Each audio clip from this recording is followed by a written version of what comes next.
What's up, guys? To start off today's update, we got Cormier and Sean O'Malley going back and forth. To summarize what's happening here, we basically got Omalley saying that him and Cormier do get along, but he feels like for some reason Cormier wants him to lose, possibly because he reminds him of John Jones. Cormier responded to this, basically saying he doesn't care whether Sean O'Malley wins or loses. He did call him a great fighter, but also mentions he's the one with 8 championship belts at home. So nothing really malicious there, just a bit of back and forth between the two. Omalley has criticized Cormier's commentating in the past, so we will keep you posted if this escalates. But next up, we got some more news on Nate Diaz, who tweeted this a couple days ago, asking to be released from the UFC. Dana White then had an interview with the Mac Life where he made some comments about Diaz, saying, it's always difficult to get him to sign a fight. He's 1-5 in his last fights. He's not Kamaru Usman. So he made a lot of negative comments about Diaz, but also said that it does make sense for Diaz to go on and fight Jake Paul. So Diaz tweeted this over here, basically asking to be released again.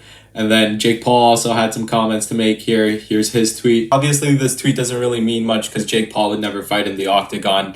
Dana would never set this up. But it would be interesting to see Nate Diaz, finish up his last fight in the UFC and get that payday with Jake Paul. He's always pretending like he's fighting for fighter pay, but he is getting a lot of UFC fighters paid. So we'll see how the UFC handles Nate's last fight, if they actually, give him legitimate fights. Seems like they keep offering him Cosmod and just elite guys, and they're not giving him the right fights that make sense. Like maybe Tony, like a lot of fans think that would make sense. We'll see how the UFC handles this. But next up, we got some news on Jorge Masvidal talking about his next fight. He's calling out Conor McGregor. He actually said, he wants to fight him before he overdoses on cocaine or maybe does something to somebody. But he said if not Conor, he'd also be open to fighting Gilbert just because the way he fights, it'd be a show. They both always come to swing.